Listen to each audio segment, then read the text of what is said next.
si Mana. Meron pa ako, meron pa, sister. Gamit sa eskwela. Ako na po. Ay. Kumuha pa kayo dyan. Kuya, ikaw muna magbantay dito. Iiin ako eh. Sige na kuya, iiin talaga ako. Salamat kuya. Pare. Uy, pare. Bastos ka. Ha? Siningi-singita may asawa ko eh. Ha? Uy, bastos ka ba? Hindi nga ako sumingit eh! Ha? Ano?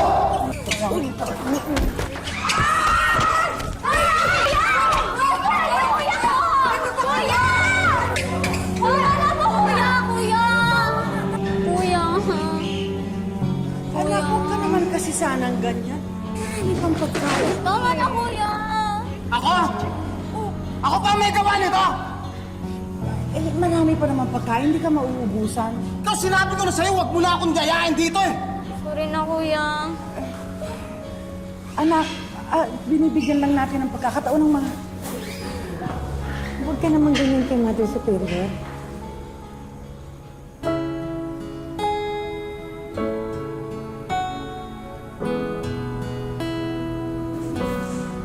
Okay ka lang ba, Mother?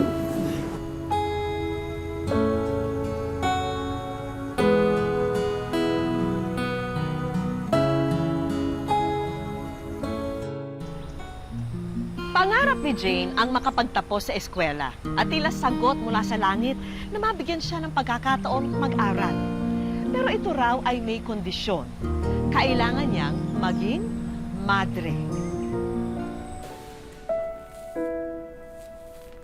Sa mga unang linggo niya sa kumbento, madaling nakasanayan ni Jane ang mga gawain ng mga madre rito. Pero hanggang kailan kaya niya kakayanin ang mawalay sa piling ng kanyang pamilya? Ate!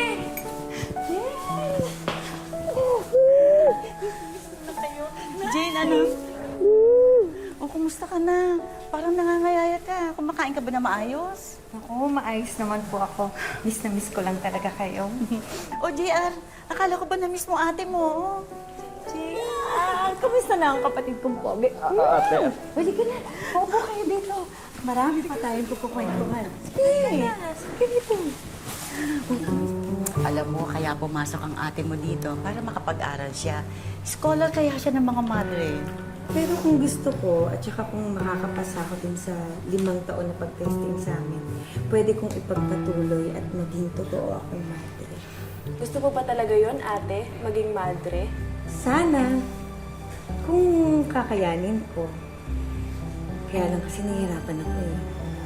Kasi miss na miss ko talaga kayo eh. Miss na miss ka na rin namin, ate.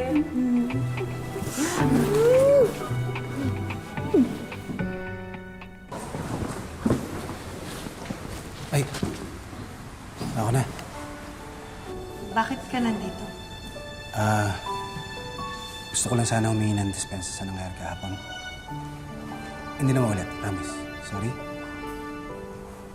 Bakit ka sa akin nangihingi ng sorry? Nandun si Mother Superior sa kanya ka mag-sorry. O sige, kung yun ang gusto mo, saan ba siya? Doon? Huwag na. Huwag na. Okay na yun. Sige na. Sandali.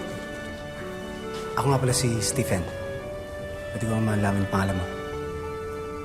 Jane. Ako si Jane. Nice to meet you, Jane.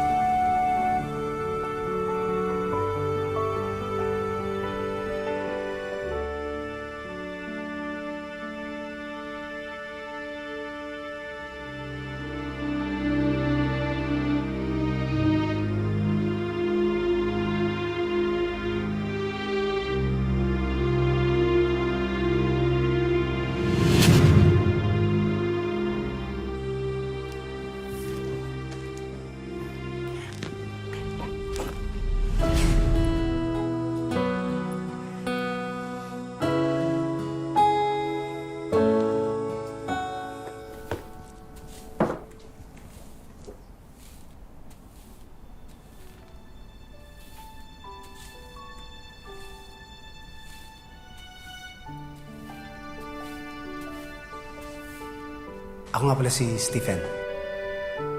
Nice to meet you, Jane. Jane? Hi. Sorry po, sister. Sorry po. Sorry po.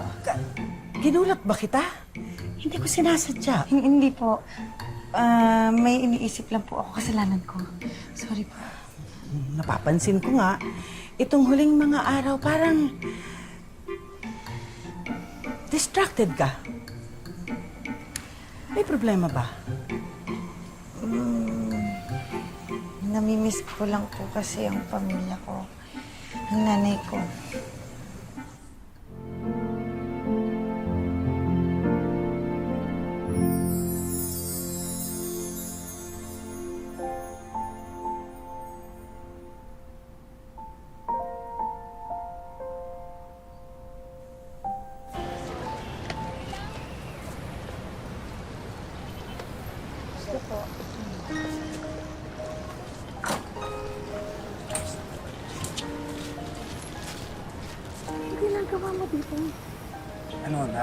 Nagtanong-tanong ako sa barangay namin. Dito na pala yung kumbento niyo. Ano ngang ginagawa mo dito? Sinundan kita. Bakit? I love you, Jane. Mahal kita. Alam kong gusto mo rin ako, di ba? Hindi mo alam ang sinasabi. Magmamadre ako. Babago ko. Maghanap akong trabaho. Lahat gagawin ko. Tanggapin mo lang ako. Kaya, malis ka na sa kumbento. Hindi. Hindi ko gagawin yun. Umalis ka na. Sana, mother, umalis ka na! Jane! Umalis ka na! Jane! Umalis ka na! Jane, nakahanda na lahat ng mga kahon. Pwede na siguro tayo lumakad. Apo. Sisters, alin na kayo? Sisters.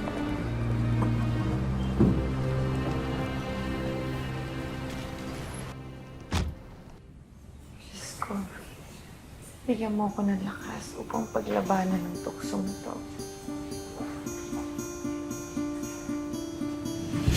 Masama kang babae.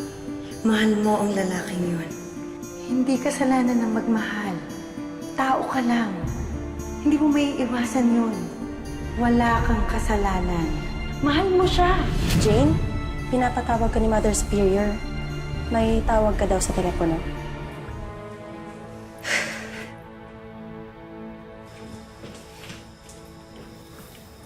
Thank you po. Hello? Hello? Ate! Hello, Jenny. Umiiyak ka ba? Ate, may sakit si nanay, ate. Ha? Hindi ko alam gagawin kung mataas yung lagnat niya. Please, punta ka dito, please. Tulungan mo kami. Sige, sige. Gagawa ko ng paraan. Hintayin niyo ako. Sige.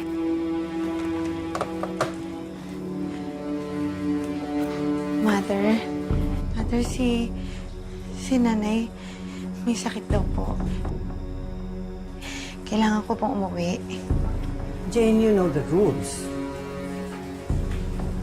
Hindi ka pwedeng lumabas for whatever reason. Kapag lumabas ka, mafa-forfeit ang visit mo. Alam mo yan? Pero si nanay po eh. Jane, nasa iyo pa rin naman ang choice.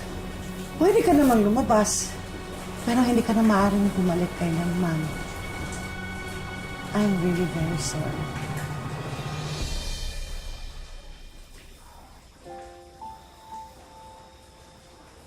Sige po.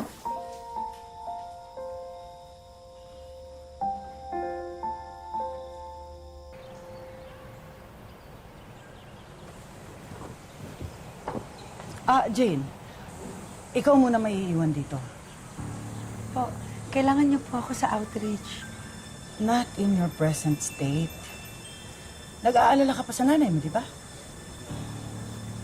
Ikaw muna ang bahala dito.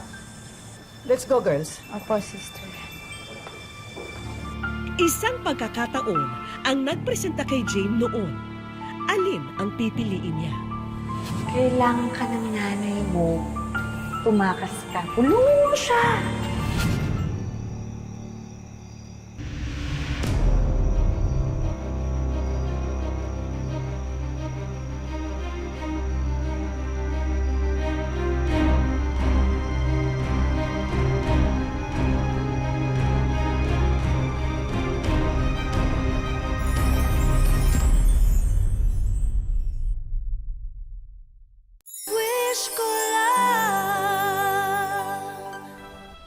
hindi naman mabibisto ang lihim niyang paglabas-masok sa kumbento, paniwala ni Jane na walang magiging problema.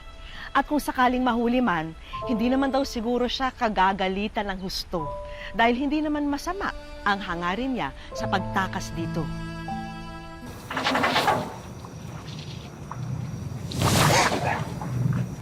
Ikaw, anong ginagawa mo dito? Halos araw-araw ko dumadaan dito. Alam mo na, baka sakaling matsambahan ulit kita. Umalis ka na, please. Kailangan ko umuwi sa amin. Bakit? May sakit ang nanay ko. Kailangan niya ng tulong ko. Samahan na kita. Alam mo, alam ko yung mga pasikat dito at saka maraming loko dito. Ano, tara?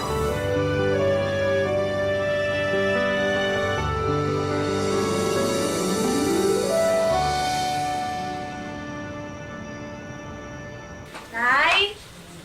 Hulaan niyo po kung sinong nandito.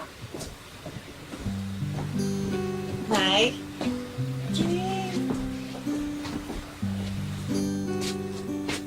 Ano nangyari, Nay? Wala ito. Naulanan lang. Napasma. Sabi ko naman kasi sa inyo, alagaan niyo yung sarili niyo eh. Teka, anak. Paano pala sa kumbento? Di ba bawal kayong lumabas doon? Pinayagan naman po ako ni Mother Superior. Basta bumalik lang daw po ako agad. Ay, teka na. Anak, yan na. Nay, naipon ko po yan sa allowance ko. Huwag kang mag-alala.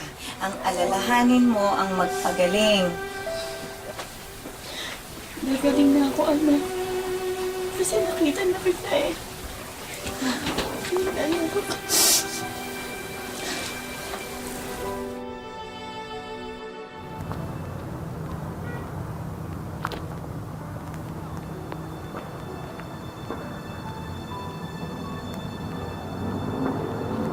salamat po ito. Siguro kung di mo ako sinamahan, naligaw na ako. Walang problema. Basta ikaw, Jay. Tsaka nararamdaman ko. Mahal mo rin ako, diba? Hindi. Umalis ka na. Umalis ka na. Huwag ka nang babalik. Sige na, umalis ka na. Umalis ka na.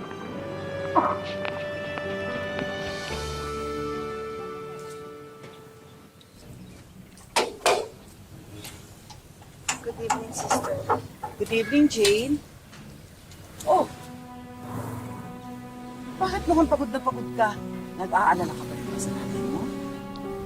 Hindi po. Okay na po ako. Matulog ka ng maaga ngayon. Magpahinga ka na. Sisters! Let's go.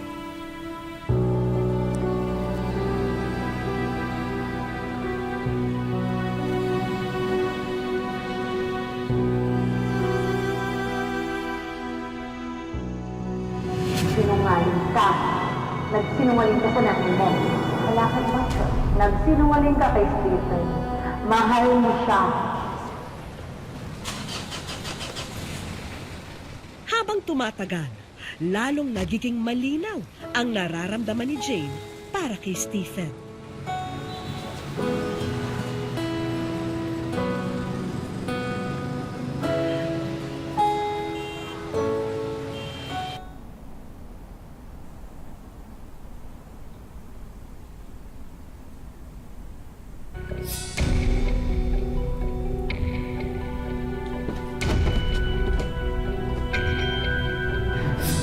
Jane? Jane! Sisters! Tulong! Jane! Jane! Tulong!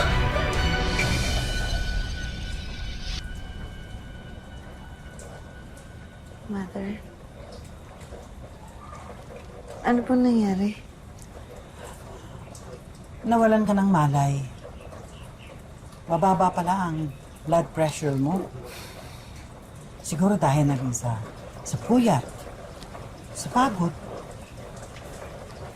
Sorry po. Oh, hindi ka dapat humingi ng sorry. O, sige. Magpahinga ka na. Iwan mo na kita.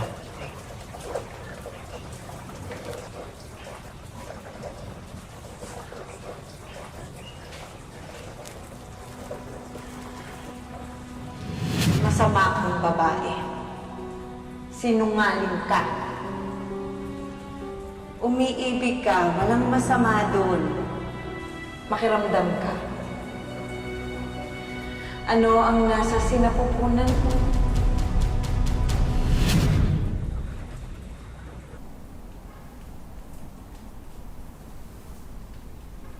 Ipinatawag niya raw ako, Mother. May nakapag-report sa akin na lumalabas ka raw tuwing wala kami. Ito ba ito? Kailan mo ito ginagawa? Wala po. Nung nagkasakit si nanay. You know the rules, Jane. Alam mo na kung anong dapat mong gawin.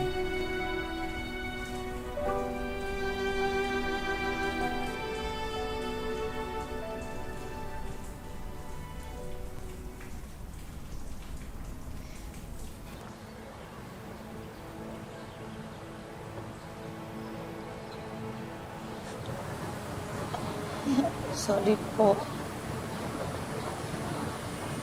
Ako din, Jane. Ako din. Hindi ko po kayo gusto saktan. Alam ko. Pagpalain ka nawa ng Diyos. At gabayan ka niya lagi.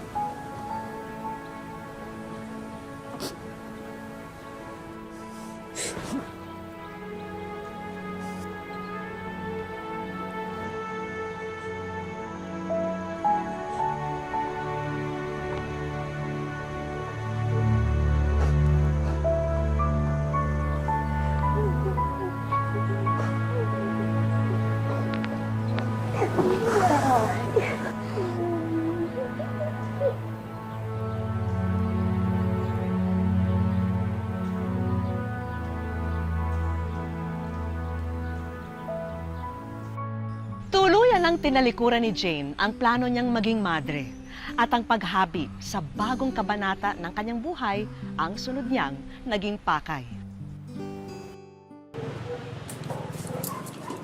Jane, nakapagpa-check up ka ba kahapon sa center?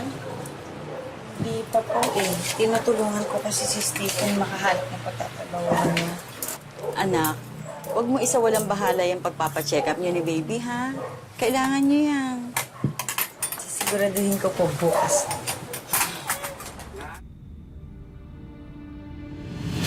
Kala mo ba ay ganun lang kadali yun? Pinagbabayaran ng lahat ng kasalanan. Napakalaki ng kasalanan mo!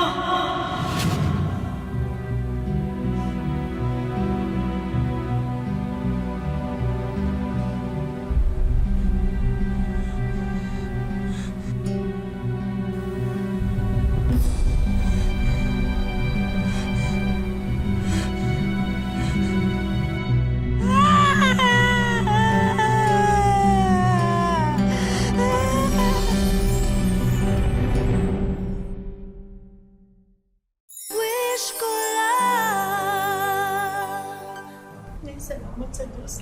Nagising ka na, anak. Mahal. Ano nangyari? Okay ka na.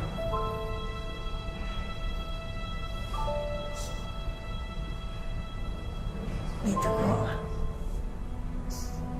Pinugo ako.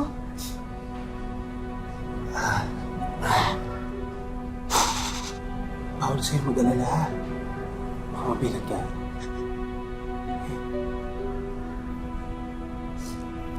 Pinugo ako. Yung baby ko. Yung baby.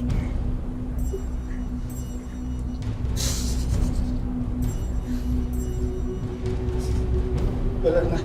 Wala na siya. Baby ko. Baby ko. Baby ko. Wala na, baby. Hindi. Hindi yung baby ko. Yung baby ko. Nasaan yung baby ko? Baby ko.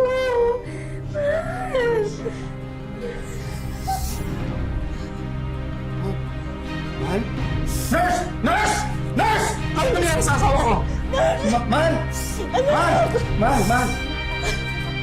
Gawin niyo mahal! Mahal! Doc! Doc!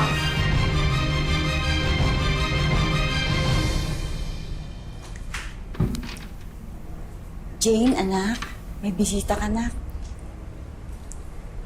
Naiwan ko na pa muna kayo.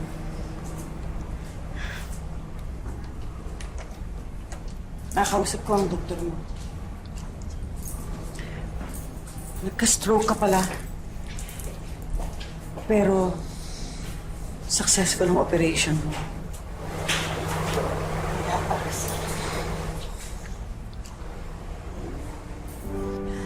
ang Diyos ay hindi mapagparusa.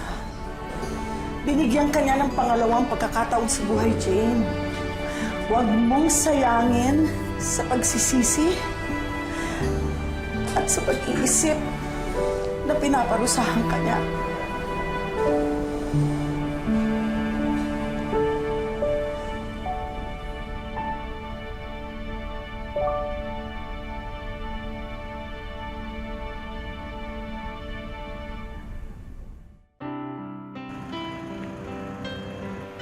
Sa General Trias Cavite ngayon, namumuhay ng tahimik si Jane. Nakikitira sila sa kasintahan niya na si Stephen sa bahay ng kapatid nito. Malaki raw ang pasasalamat ni Jane sa ipinakitang pagmamahal at suporta sa kanya ng boyfriend niya sa panahon na nasa bingit siya ng kamatayan. Naging thankful din ako. Siya yung naging boyfriend ko. Hindi rin siya sumuko nung mga time na yun. Kasi kung if ever na hindi siya yun, siguro baka wala na rin ako ngayon. Naglabang ko kasi nung time na yun na huwag siyang pabayaan. Pinagdasal ko na sana wag naman siya kunin agad. Mahal na mahal ko siya eh. Pumapasok araw-araw sa call center si Stephen, kaya naiiwan sa bahay si Jane. At para makatulong sa gastusin, siya naman ay naging abala sa pagiging online tutor. So, what time do you want to start the class on Friday? At siya na rin ang bahala sa mga gawaing bahay. Sa kanyang pinagdaanan noon, pinilit ni Jane na intindihin ang kahulugan ng lahat at tanggapin ang pagsubok. During na nasa loob ako ng ospital, kini-question ko si God kung bakit nangyari sa akin lahat yun. Inisip ko na challenge lang ni God yun sa akin, kung mag-i-stay akong faithful sa Kanya. Pero isang bagay ang nakakadulot ng sagabal kay Jane. At ito ay ang posibleng epekto ng operasyon niya noon sa kanyang paningin. Pagkatapos ng opera, hindi na ako makadiretso ng lakad. Hindi na ako makaalis sa bahay mag-isa. Kailangan may kasama ako. Para sa magkasintahan, lalong pinagtibay ng nakaraan ang kanilang pagsasama. After that, na-realize ko, nandyan siya, nandyan yung family ko. Hindi siya nawala sa akin. So gusto ko sanang pakasalan siya pagdating ng araw na yan. After ko lumabas ng kumbento, ang dami ko na-realize na siguro hindi ko calling yun. Siguro kailangan ko magkaroon ng family na ako mismo yung bubuo, saka yung partner ko.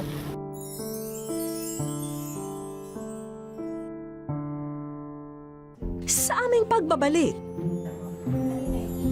Oh my God! Wish ko lang.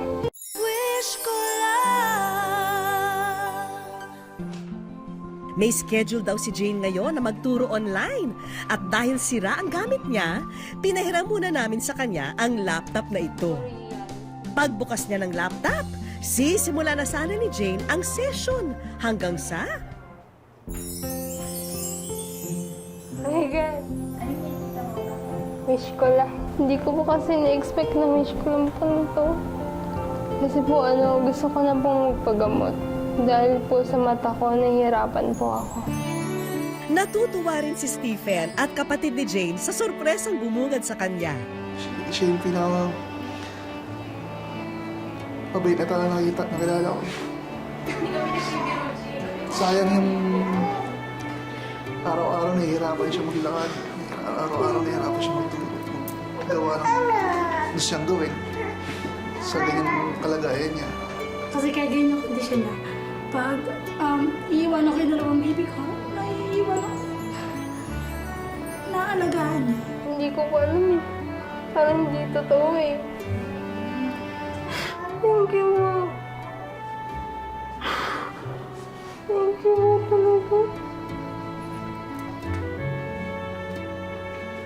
At dahil ikaw ay nasa wish ko lang, alam mo bang ang laptop na gamit mo ay iyon na? Hindi ito biro, Jane. Tignan mo at may kompletong accessories at pang wifi rin na kasama ang regalo namin sa'yo. Malaki bang tulong sa akin yun. Thank you po talaga. Thank you po. Hindi talaga ako panganiwala na sarap po yun.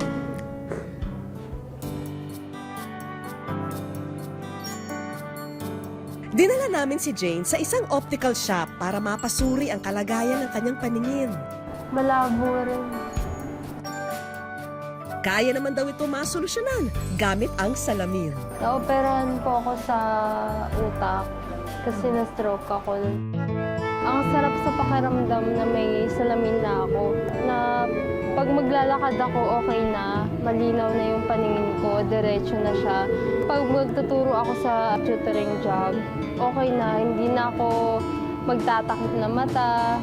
Sobrang thankful po talaga ako na ito yung naging solution sa problema ko. Malinaw nang nakikita ni Jane ang mga litrato na hawak niya. Ito ay ilan sa mga selfie nila ng kanyang kasintahan.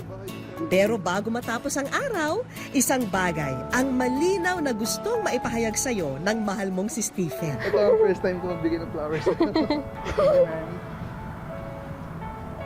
Ano yan? Ano ba ito? Will you marry me? Yes!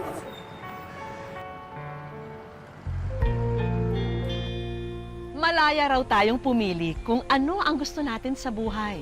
Pero ang kahihinatnan ng ating naging desisyon at aksyon, dapat handa nating tanggapin at harapin. Dahil ito ang kapalaran na tayo mismo ang umukit. Hanggang sa susunod na Sabado mga kapuso, ako po si Vicky Morales at ito ang Wish Ko Lang. Sa